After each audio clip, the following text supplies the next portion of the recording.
ध्यान से देखिए, इस लड़की की एक अजीब सी आदत थी। जैसे ही क्लासरूम में कदम रखती, अचानक पागलों की तरह बर्ताव करने लगती। कभी चिल्लाती, कभी अजीब हरकतें करती और बाकी स्टूडेंट्स उसे देखकर हंसते रहते। वो उल्टा बड़ी बेफिक्री से कहती, इतनी गर्मी है, ऐसी भी नहीं चलता। पसीने से हालत खराब है, जैसे यही उसका लॉजिक हो। बगल में बैठे बच्चे परेशान होकर उसे पकड़कर बेहोश कर देते ताकि क्लास में शांति रहे। अगली सुबह फिर वही सीन। जैसे ही क्लास में आई, सबको चुप रहने को कहने लगी, उल्टी सीधी बातें करने लगी। सबने आंखें घुमा लीं कि लो फिर शुरू हो गई। और सच में अगले ही पल वो जोर जोर से चिल्लाने लगी, सिर पकड़कर चीखने लगी। मजबूरी में फिर उसे बेहोश करना पड़ा और बड़ी मुश्किल से सीट पर लिटाया गया। तब जाकर माहौल शांत हुआ। सब हैरान थे कि आखिर उसे होता क्या है। हर बार क्लास में आते ही जैसे किसी साए का असर हो जाता हो।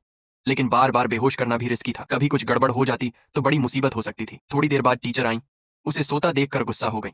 पास बैठे बच्चों ने तुरंत उसे जगा दिया। टीचर ने यह भी डांटा कि यूनिफॉर्म ठीक से क्यों नहीं पहनी। स्कूल में इस तरह का ड्रामा नहीं चलेगा और जमकर डांट लगा दी। लड़की रोने लगी, बोली उसे खुद नहीं पता उसे क्या हो जाता है। तभी टीचर ने अचानक मुस्कुराते हुए कहा कि आज क्लास में एक नई स्टूडेंट ज्वाइन कर रही है, सब उसका स्वागत करें। नई लड़की देखने में खूबसूरत और स्मार्ट थी। कुछ बच्चे खुश हुए, लेकिन कुछ लड़कियां जल गईं कि पहले ही क्लास में लड़कियां ज्यादा हैं। अब एक और आ गई। उन्हीं में से एक ने सबको भड़काया कि इसे पहले दिन ही सबक सिखाना होगा। सबने मिलकर प्लान बना लिया। छुट्टी की घंटी बजते ही जैसे ही टीचर बाहर गईं, कुछ स्टूडेंट्स उसे घेर कर खड़े हो गए। पीछे से एक लड़के ने कहा कि कल से रोज सुबह सबके लिए नाश्ता लेकर आएगी। दूसरा जोर से चिल्लाकर बोला, जो कहेंगे वही करेगी। और फिर जो अगली शर्त रखी गई, उसे सुनकर उसकी आंखें फटी की फटी रह गईं। लाइक सब्सक्राइब कर देना, भगवान आपको बहुत खुशी देगा।